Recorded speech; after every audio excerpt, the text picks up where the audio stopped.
10, diz assim a palavra do nosso Deus. Hebreus 7, de 1 a 10.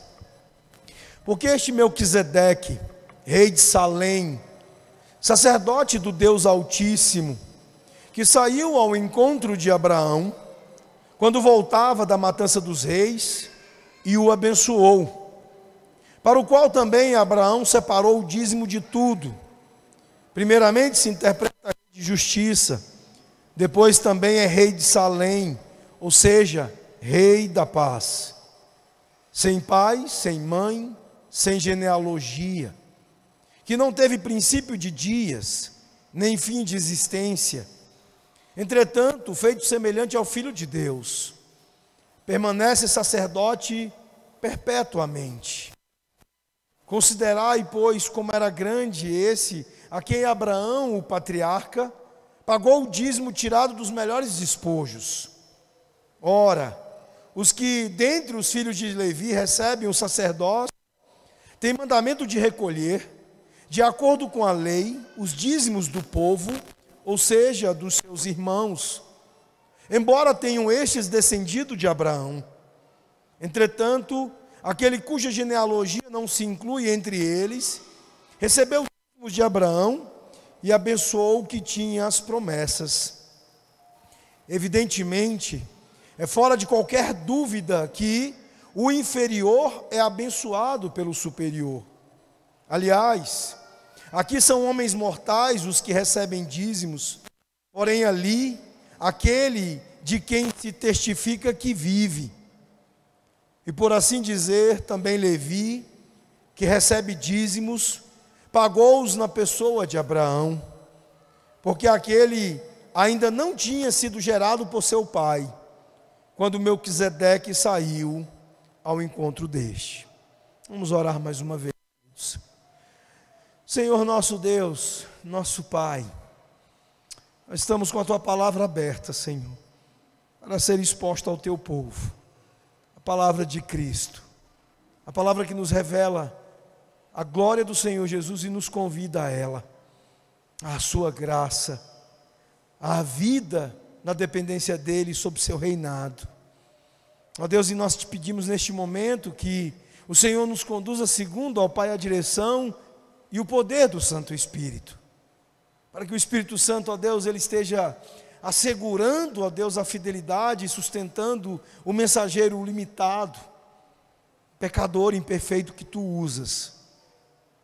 E, ó Deus, que o Senhor mesmo, pelo poder do Espírito, também prepare cada um dos corações dos ouvintes desta noite, e que o Espírito Santo leve, ó Deus, até as profundezas de seus corações a palavra viva do Senhor, para que dali possa, ó Deus, vicejar, florescer em abundância para a vida, para a esperança de Jesus em cada um deles. Ao que nós pedimos no nome de Jesus, ó Pai. Amém, ó Deus. Meus irmãos, hoje nós voltamos à carta aos Hebreus, depois de uma pausa no domingo passado, e agora para dar sequência ao capítulo 7. Nós começamos aqui, o autor explicando mais sobre aquilo que ele já havia começado a argumentar nas sessões anteriores, sobre o fato de que Jesus é um melhor sacerdote, porque ele é o sumo sacerdote para sempre, segundo a ordem de Melquisedeque. Ele vai abrir nestas 3 sessões do capítulo 7 mais explicações, uma explicação um pouco mais definitiva a respeito desta expressão, do que significa isso, que somente é mencionado aqui na carta aos Hebreus. Todo o Novo Testamento, só aqui nós encontramos esta menção. Mas é preciso resgatar algumas coisas. Primeiro, em se tratando de um nome estranho, de quem nós sabemos pouco, e que muitas vezes nós pensamos não ter tanta utilidade prática para as nossas vidas, vamos começar olhando lá em Gênesis 14, versículos 18 a 20. Depois de uma grande operação de resgate, feita por Abraão e seus homens, de Ló e sua família, ele se depara com este homem chamado Melquisedeque. E o texto de Gênesis 14 diz o seguinte: E Melquisedeque, rei de Salém, trouxe pão e vinho. Ele era sacerdote do Deus Altíssimo. E ele o abençoou e disse: bendito seja Abraão pelo Deus Altíssimo, possuidor do céu e da terra.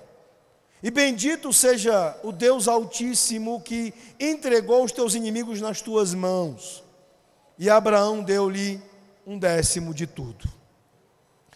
Meus irmãos, esta é a única menção histórica de Melquisedeque no Antigo Testamento.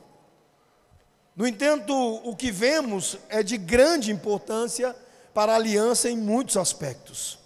Aqui, por exemplo, nós encontramos nesse texto uma confirmação, por exemplo, teologicamente falando, de que o dízimo ele faz parte da aliança, ele é um mandato pactual, ele antecede a lei moral, e por isso mesmo, nós não podemos incorrer em muitos dos erros que têm sido cometidos e praticados sobre o entendimento do dízimo, principalmente pelos adeptos da nova aliança, por aqueles que não são pactualistas como nós, e que relegam o dízimo a uma condição da lei moral que teria sido alterada ou afetada pela vinda de Jesus, pelo Novo Testamento.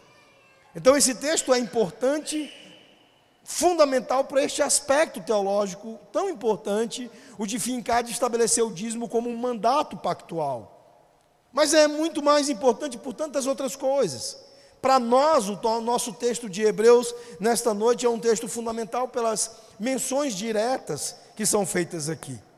Aqui nós vemos que, mesmo tendo sido a única referência a Melquisedeque no Antigo Testamento, no entanto, Abraão permitiu que ele o abençoasse, deu a ele o dízimo de tudo o que havia obtido com sua conquista, com a derrota dos seus inimigos lá. Isso foi por volta de 2000 antes de Cristo, mais ou menos. E por 1 milênio não há nenhuma outra menção de Melquisedeque. Até que no século 10 antes de Cristo, quando Davi era rei de Israel, o Espírito Santo o inspirou a escrever palavras no Salmo 110, versículo 4, a respeito de Melquisedeque, novamente. Por que é tão importante para nós, e por que o autor aos Hebreus acha que é importante para nós aprendermos sobre Melquisedeque? Você deve viver com lutas no casamento, com seus filhos, com as suas finanças, com relacionamentos, necessidades práticas. Qual a relação que Melquisedeque teria com estas coisas? Por que você estaria interessado em aprender sobre uma figura obscura de muitos séculos atrás, chamada Melquisedeque? Meus irmãos, eu tenho a firme convicção, porque eu acredito ser esta a firme convicção do autor de Deus inspirado, de que aprender sobre ele, e aprender neste texto de hoje e dos próximos 2 domingos, irá ajudá-lo a ser um pai melhor, a ser uma mãe melhor, um filho melhor, um empregado melhor, a ser um crente, um cristão melhor. Aquilo que é exposto, que é ensinado ao aprendermos sobre este homem, fortalece a nossa vida cristã de uma maneira que muitas vezes nós não somos capazes de imaginar. Os cristãos judeus aqui, a quem o autor está escrevendo, querendo fazê-los entender a relação entre Melquisedeque e o Senhor Jesus Cristo, eles vinham sofrendo uma dura perseguição. E como nós já falamos tantas vezes ao longo das exposições aqui, eles vinham sendo tentados a voltar ao judaísmo, abandonando a sua fé em Jesus. A religião judaica a qual eles tinham deixado estava parecendo para eles ser um bom sistema, um bom o suficiente para eles voltarem para lá e não mais sofrerem as dificuldades e perseguições que estavam sofrendo. Nós sabemos o quanto é difícil para as pessoas abandonarem velhas tradições, especialmente tradições religiosas. Muitos missionários falam da dificuldade que é entrar em certas culturas e expor o Evangelho, e ver as pessoas deixarem para trás estas tradições que estão enraizadas em suas vidas, tradições religiosas de muitos anos, de gerações. Há uma força e uma atração do passado na vida das pessoas em relação a isso. Isso certamente também ainda estava acontecendo com estes irmãos da igreja hebraica aqui. Eles sentiam a atração da força do passado, do judaísmo, que seria para eles um lugar seguro diante das perseguições que estavam sofrendo. Então o autor aos Hebreus, ele está aqui tentando convencer estas pessoas de que um sistema religioso de sacrifícios, rituais e regras que existia há mais de 1400 anos havia sido substituído por algo muito superior, por algo muito melhor, que era um erro muito grande daqueles que permaneciam nesse sistema antigo e não haviam entendido que esse sistema antigo apontava para algo melhor, de que esse sistema antigo eram sombras para algo que se realizou como algo muito superior e muito melhor em Cristo Jesus. Ele se concentra então, desde o início do capítulo, como vimos até aqui, na supremacia de Jesus Cristo, na sua superioridade sobre todas as coisas e sobre cada detalhe desse sistema antigo de religião que estes homens e mulheres estavam tentados a retomar. Jesus Cristo é o cumprimento de tudo aquilo que fora escrito, anunciado, profetizado por Moisés e por todos os profetas judeus.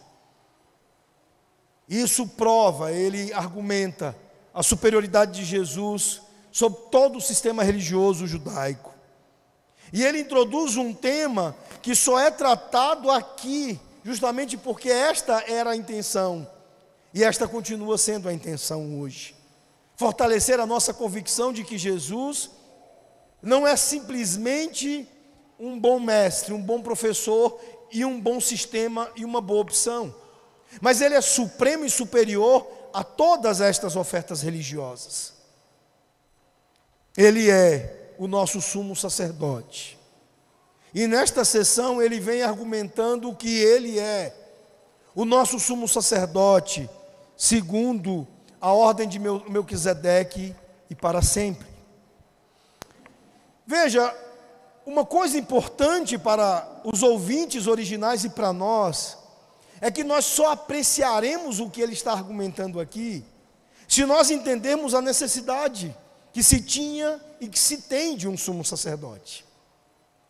Na medida em que nós percebemos o quanto Deus é santo, o quanto Deus é inacessível pela sua perfeição e santidade, diante do fato da nossa pecaminosidade, e a percepção que devemos ter do quão somos pecaminosos, somente compreendendo estas coisas, nós chegamos à compreensão do quanto é necessário, do quanto nós desesperadamente precisamos de um sumo sacerdote.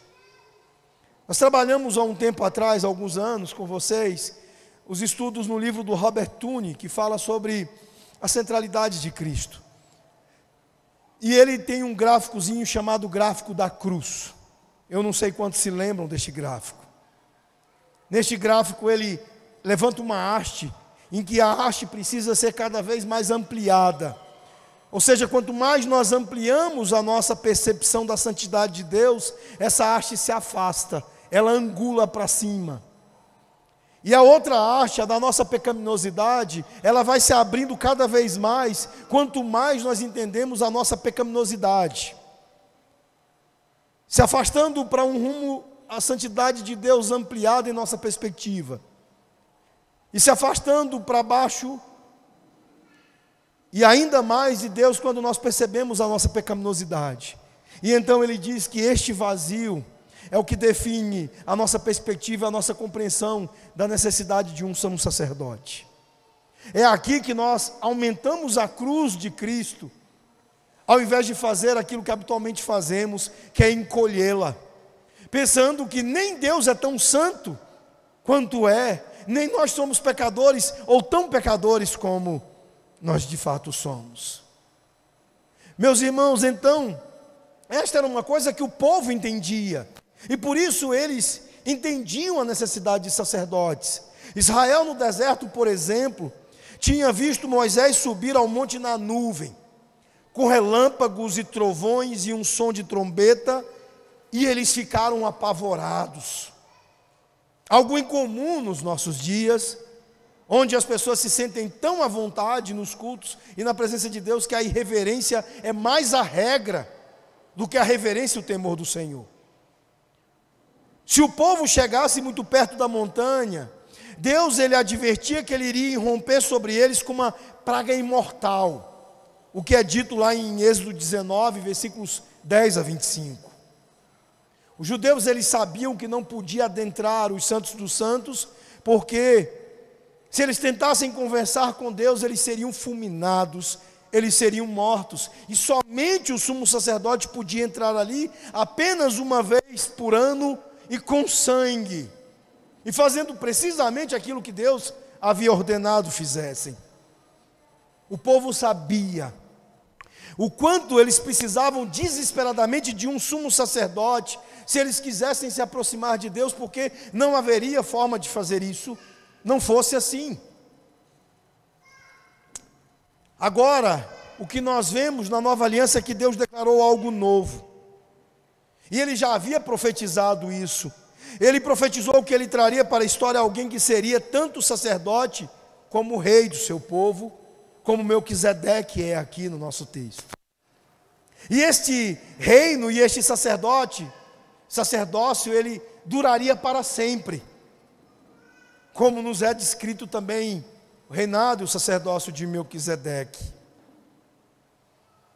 E como Melquisedeque ele seria nomeado diretamente por Deus. E Hebreus ele está aqui afirmando que Jesus é o nosso sumo sacerdote. Não é apenas o cumprimento do sacerdócio levítico, mas é muito mais e é melhor do que isso. Ele é algo mais, ele é um sumo sacerdote para sempre, segundo a ordem de Melquisedeque. É isso que nós começamos a compreender aqui. E vejam o quanto isso é importante. Vê-lo em pé de igualdade com os sacerdotes levíticos seria cometer um erro espiritualmente fatal, terrível. Jesus não era como os sacerdotes do Antigo Testamento. Ele é muito superior. E todo o sistema antigo, ele existiu para projetar como uma sombra, para apontar diante para Jesus Cristo, que o substituiu e o cumpriu. Voltar ao antigo caminho seria abandonar o único meio de entrada na presença de Deus, em sua santa presença. É por isso que algumas vezes eu digo para vocês o quanto as práticas judaizantes elas são terrivelmente fatais e perigosas. Por isso que é terrível cantar cânticos neopentecostais judaizantes, como aqueles que dizem: o Santo dos Santos, a tua fumaça me encobre, é o meu lugar preferido, e uma série de outras práticas que acontecem em igrejas neopentecostais, como a reintrodução de símbolos judaizantes, de objetos judaizantes, porque é como se nós estivéssemos recosturando o véu do templo, profanando a obra de Jesus, ofendendo terrivelmente e fatalmente o cumprimento da profecia em Cristo Jesus, que é muito superior, inigualavelmente superior a todas essas sombras antigas da antiga aliança. Tentar resgatar estas antigas coisas do ministério levítico é algo terrível, fatal, porque profana e ofende Jesus. É por isso que nós precisamos ser zelosos e em alguns momentos até um tanto radicais nesse zelo. Por que eu digo a vocês que aqui nós não temos uma equipe de louvor, mas uma equipe de cânticos? Porque não temos aqui levitas, porque eles não existem mais. Porque não temos mais sacerdotes hoje. Eu sou um pastor, um ministro, um pregador. Eu não sou um sacerdote. Porque sacerdote é Jesus, porque nele reside o nosso levirato, porque nele reside o nosso sacerdócio, porque nele reside o nosso acesso absolutamente completo e satisfatório à presença santa de Deus. E porque você nem por um segundo deve ousar ofender a glória, a grandeza, a substância e a satisfação desta grande obra realizada por Cristo Jesus. Então, voltar ao antigo caminho seria abandonar este único meio de estar na presença de Deus, seria abandonar o único que pode nos salvar de nossos pecados e voltar para um sistema inferior. Isto ao mesmo tempo seria voltar ao que era apenas uma sombra e profanar aquilo que de fato era a realização da promessa de Deus.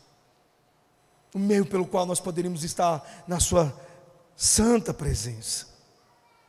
Em Hebreus 7, o autor apresenta encorajamento para uma igreja pequena, como a nossa, e uma igreja assolada pela tempestade, como a igreja ucraniana que eu mencionei pela manhã.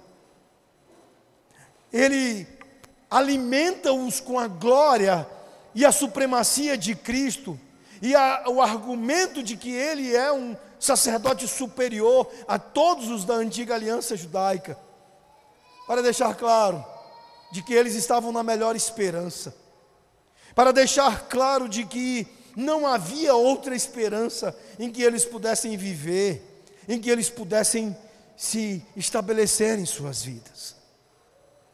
O encorajamento acontece aqui, nesta sessão específica do capítulo 10, em 3 partes.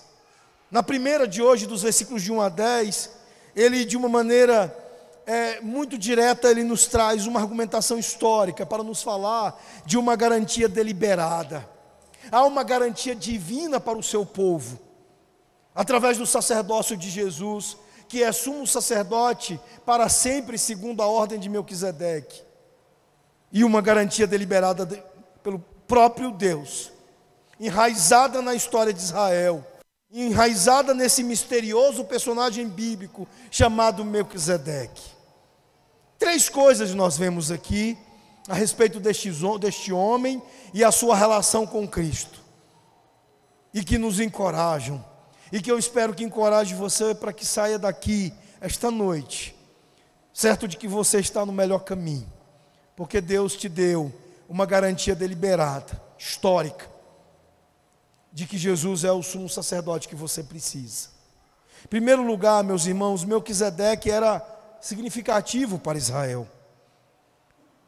E para a compreensão da igreja, historicamente, ele continua sendo significativo.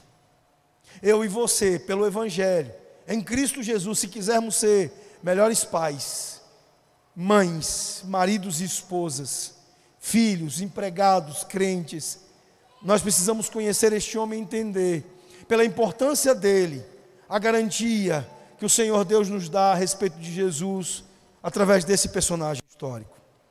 Observe em primeiro lugar que Melquisedeque era sacerdote.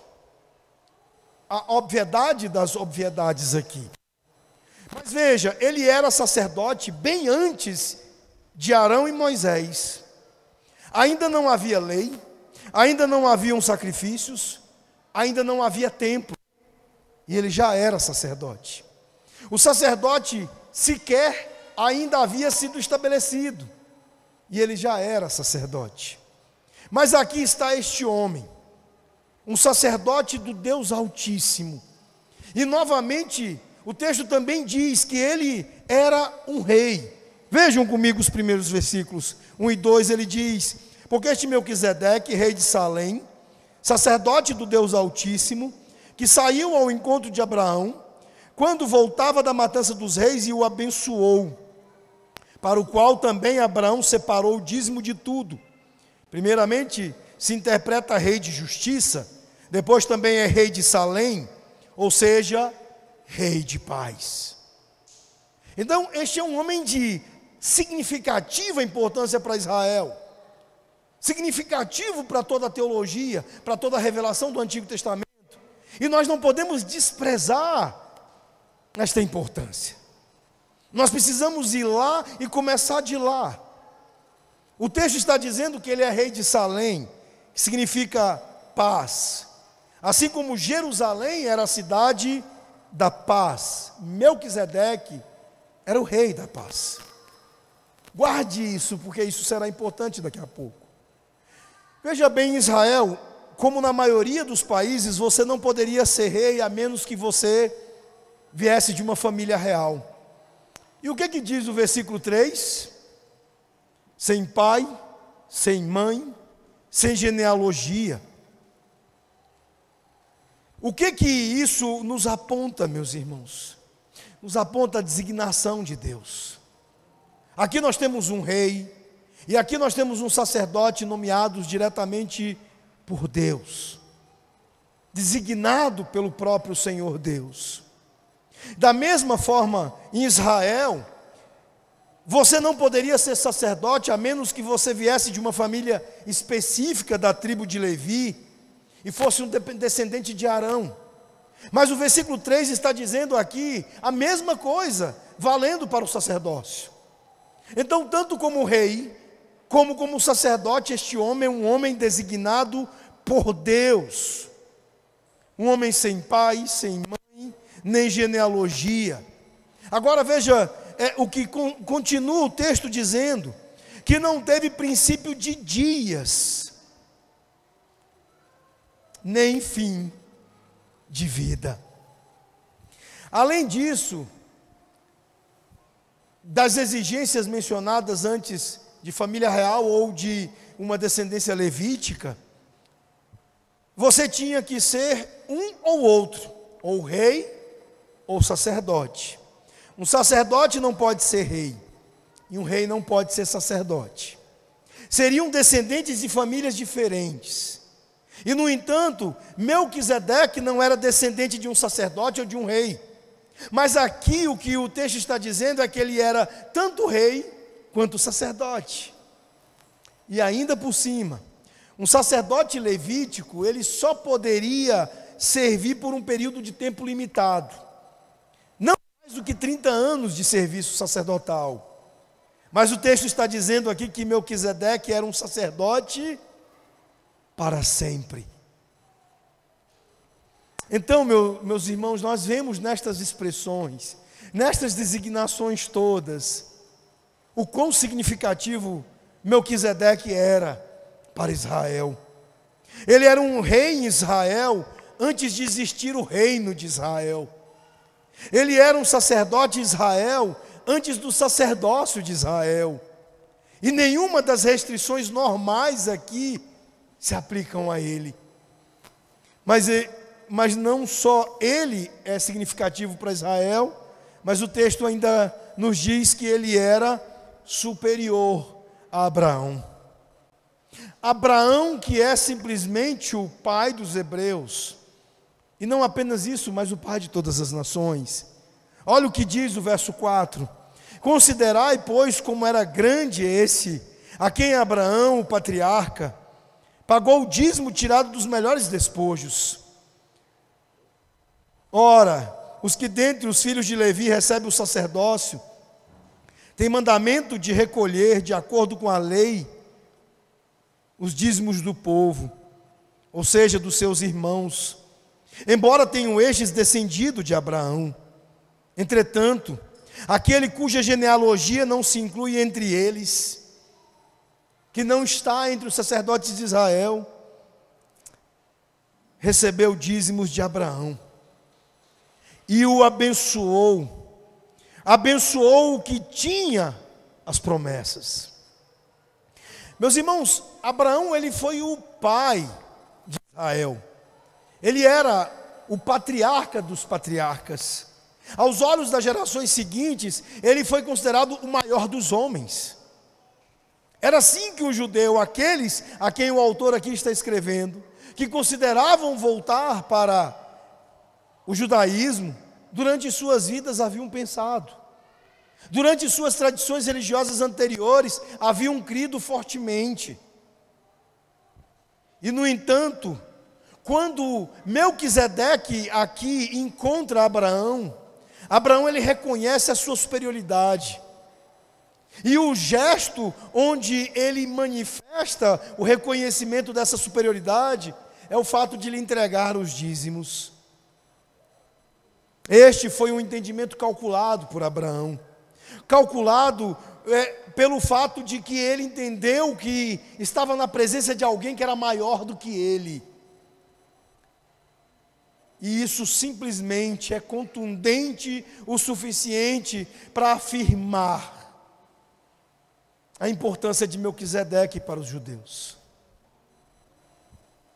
O escritor de Hebreus diz muito bem no verso 4: veja quão grande foi este homem, a quem Abraão, o patriarca, deu o dízimo dos despojos.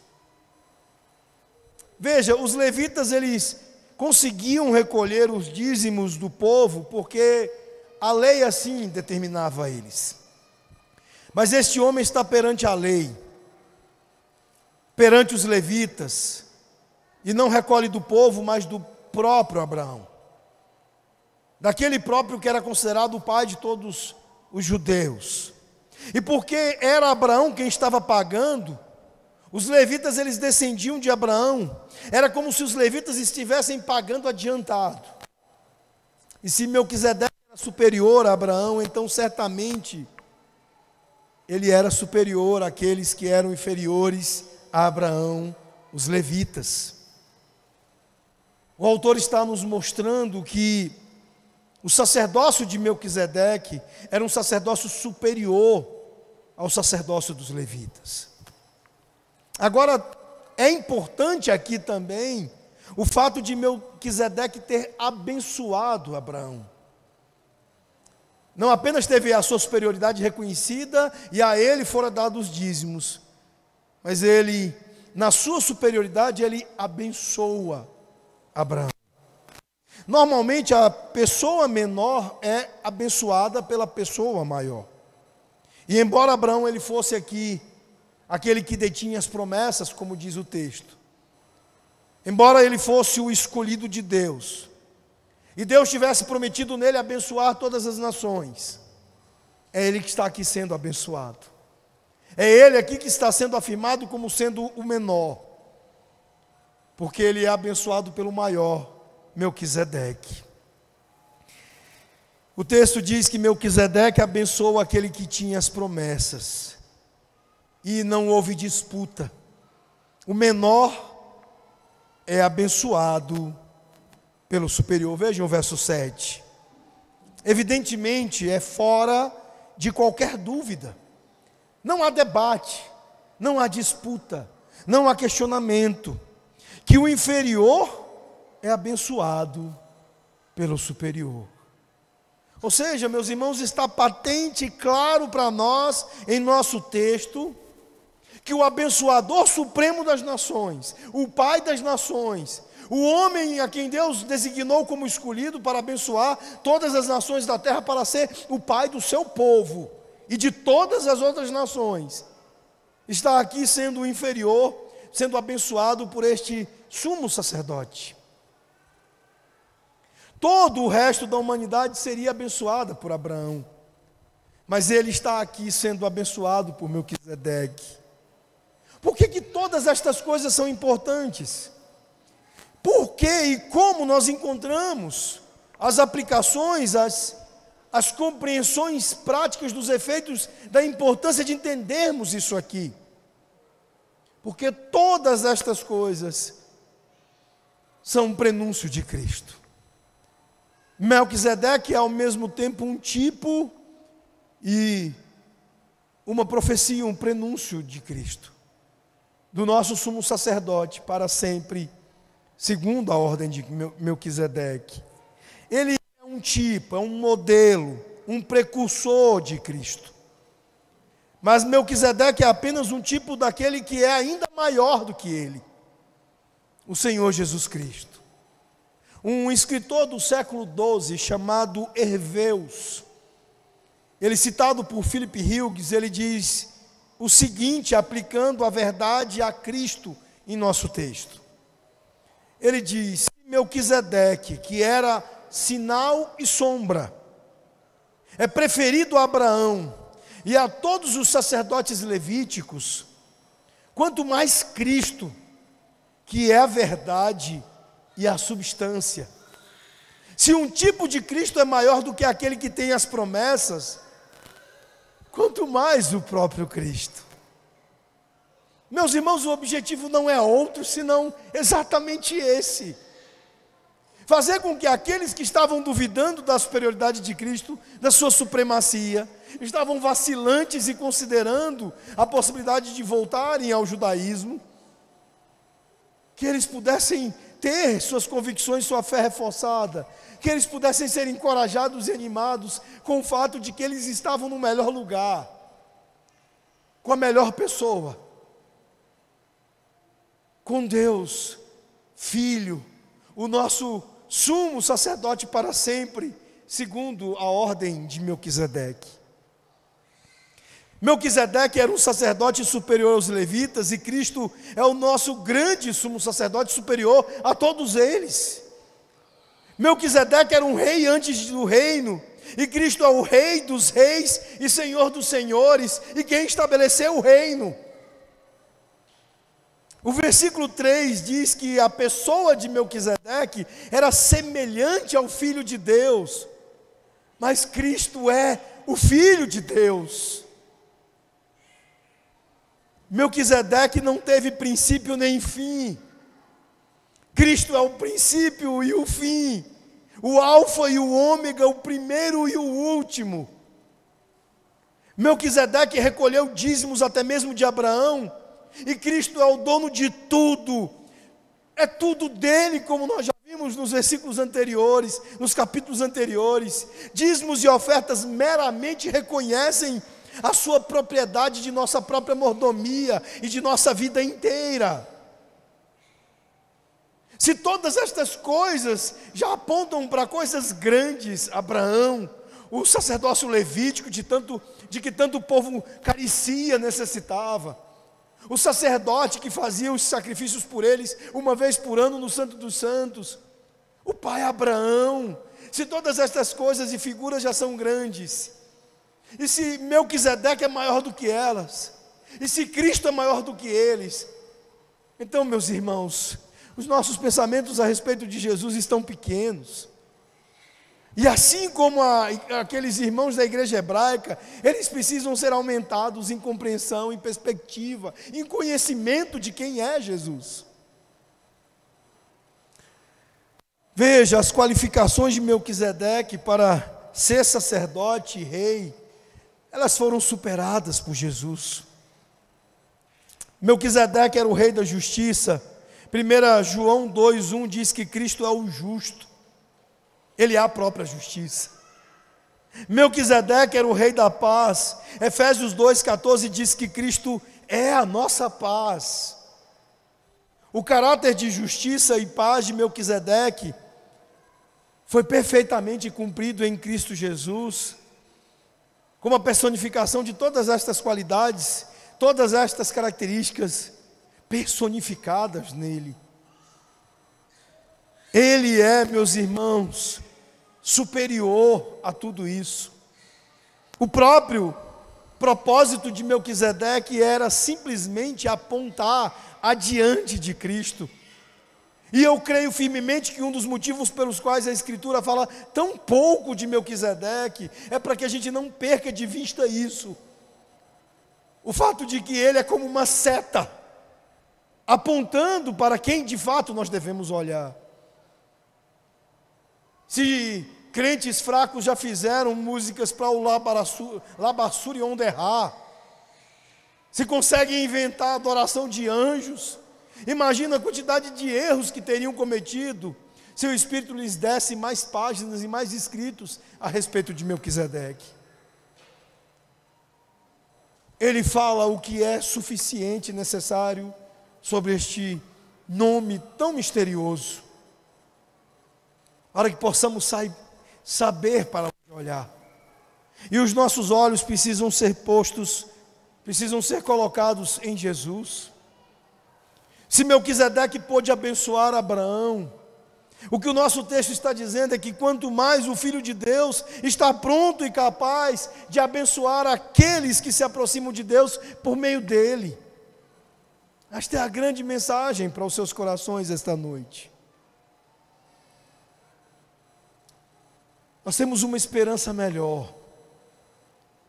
O Senhor Deus está nos trazendo aqui, nos fazendo conhecer esta garantia deliberada, histórica, encontrada em Melquisedeque, para que nós possamos entender, meus irmãos, a grandeza da nossa esperança, a firmeza da nossa esperança em nosso sumo sacerdote para sempre, Cristo Jesus.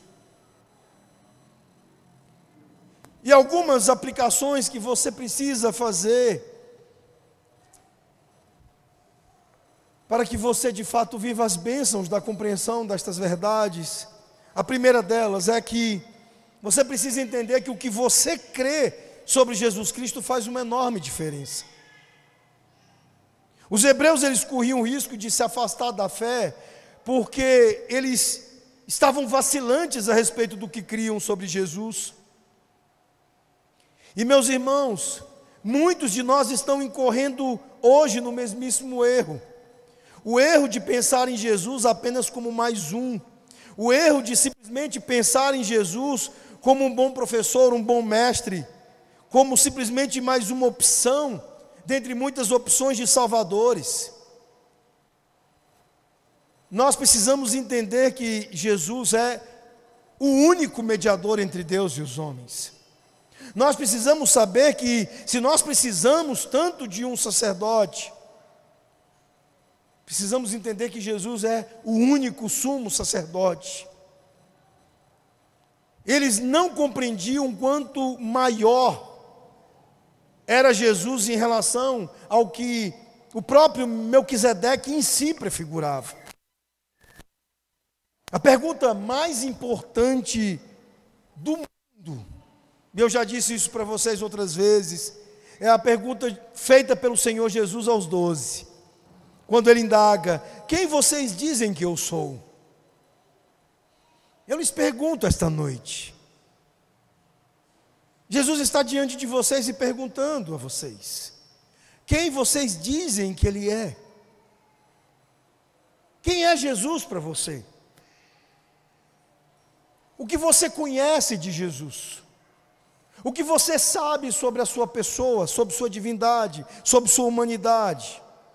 A resposta que Jesus faz aqui aos discípulos, essa pergunta que ele faz aqui, a resposta que esta pergunta tem, ela é objetivamente verdadeira.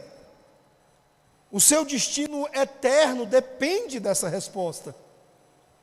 Se você disser corretamente do seu coração pela fé, que Jesus Cristo é o Filho de Deus que se entregou na cruz do Calvário, como seu sumo sacerdote, para satisfazer a pena, a punição, a propiciação por todos os seus pecados. Pergunta e resposta significarão muito para você. Se você diminuir Jesus, meus irmãos, a um papel menor, como ele é um grande exemplo moral ou um grande professor, então você não tem um sumo sacerdote. O sumo sacerdote de que você tanto precisa, você não o tem. Qualquer ensino que diminua a supremacia de Jesus Cristo não é apenas um falso ensino, mas é um ensino de morte, é um ensino infernal, é um ensino fatal, mortal. Não se permita nem mesmo, em tom de brincadeira, cantar um cântico ou cantarolar qualquer coisa que fale de Jesus e que trate de Jesus como menor do que ele é. Me incomoda, às vezes que eu ia para Goiânia, me incomodava muito passar ali pela rodovia. Eu não me lembro se é entre Alexânia e Abadiânia, naquelas proximidades tinha um outdoor: dê uma chance a Jesus. Aquilo me causava repulsa, indignação, porque Jesus é retratado como um coitadinho, e não como o Christus Victor, não como o Salvador irresistível que ele é. Jesus é tratado como aquele menino feio da escola, que está doidinho, apaixonadinho pela menina bonita da escola, e então ele chega, as amigas dele, que gostam dele, chegam para a menina: dê uma chance para ele, coitado, ele é feio, mas é gente boa. Não creia, não assuma, e não divulgue, não se envolva com qualquer tipo de pensamento que diminua Cristo. Ele é o nosso Senhor Jesus, sumo sacerdote para sempre, segundo a ordem de Melquisedeque. Outra coisa que você precisa fazer é busque a Deus, continuamente e fervorosamente em sua palavra, para obter maior conhecimento da beleza, da glória do Senhor Jesus Cristo. Você, como pai, se tornará alguém melhor com esse conhecimento. Você, como mãe, se tornará melhor com esse conhecimento. Você, como marido e como esposa, se tornará melhor com esse conhecimento. Por isso, Melquisedeque é importante para você, como marido, pai, mãe, filho, etc, etc. Você será um crente melhor se você crescer e entender o quão magnífico, o quão glorioso é o Senhor Jesus Cristo. Quanto mais Cristo crescer na sua compreensão e na sua fé, na sua crença, na sua confiança nele, melhor você vai se tornar. Porque esta mesma fé te dará acesso à graça dele.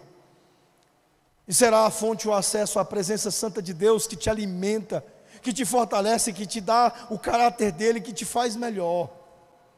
Você não vai conseguir educar seu filho se você não crescer no amor por Jesus, simplesmente porque o melhor dom, o melhor presente, o maior de todos os presentes que você pode dar ao seu filho, é amar a Jesus. Ensine a amar Jesus, amando. Quanto maior for a sua paixão por Cristo, melhor condição de presentear isso ao seu filho você terá. Ele não vai amar Jesus